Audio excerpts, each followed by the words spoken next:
leadoff double for them and the home run or first pitch fastballs.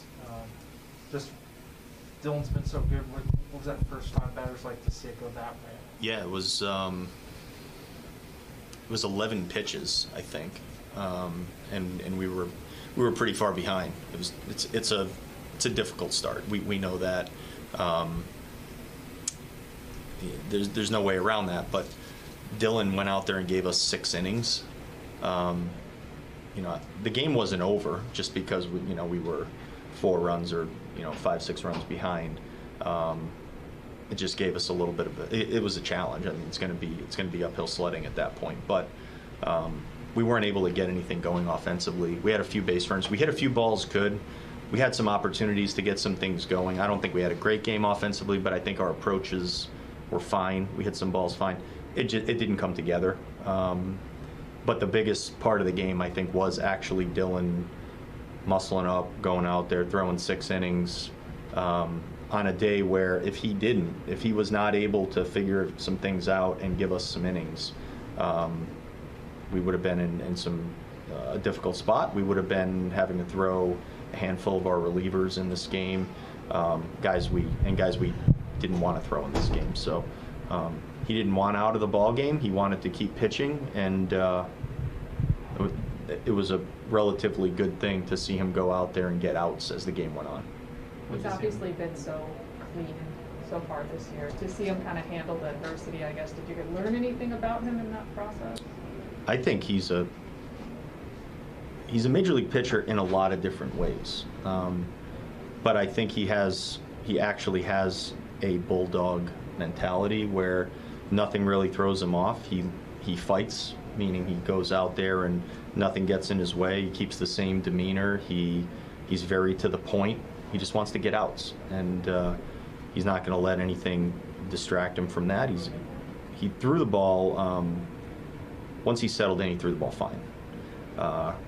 I think the Rays probably wanted to jump some of those pitches early before they got to, deeper counts and saw a bunch of his off-speed stuff. And I'm sure Dylan will acknowledge that and take something from it.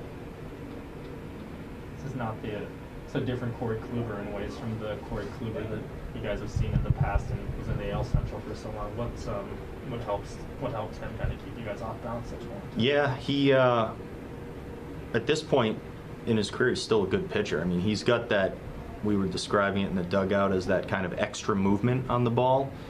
I bet it moves a little bit differently than other pitchers that you see. He doesn't have the big velo. He's not going to hit, he's not going to pitch low to mid-90s with his fastball and blow you away with that pitch. But he's going to continue to move the ball around the zone, sweep it, cut it.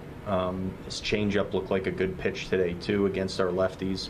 I was interested in seeing why he came up so neutral and just really pretty solid against left-handed hitters as well. And we know what he can do. We've seen him a lot before, but watching him now, he really will change speeds and change angles and do different things. And you can see why he's as good against lefties as he is against righties. Carlos, now with the 5 hits in 2 games, how much does he seem to be finding that timing that he's been looking for? Yeah, I think he looks just very comfortable. I think that the timing is the biggest part of it, and I think it's certainly coming right now. We're watching it happen. I think every at bat he has right now he looks fairly locked in, but we know he can get even more locked in. You guys have stressed patience with him. He stressed it too, knew it would come, but just to see it starting to kind of materialize, how nice is it, I guess, to see that? Well, it's certainly nice to see, but we were expecting to see it. We knew we'd see it, and the season is very young. I think we're going to see a lot of big games from him, but it's not when you're that caliber of player. It's funny. It's like, what comes first, that confidence or that belief or that knowing that you're gonna, put up those numbers? Is it the confidence that comes first, or does the confidence come with him? I don't think it matters, honestly. What comes first or what doesn't. I think he knows what he's capable of. We know what he's capable of, and it's nice to watch a guy go out there and do his business on the field and do a nice job every day. He shows up on the defensive side every day. He's excellent all-around player, and the hard hit balls are coming.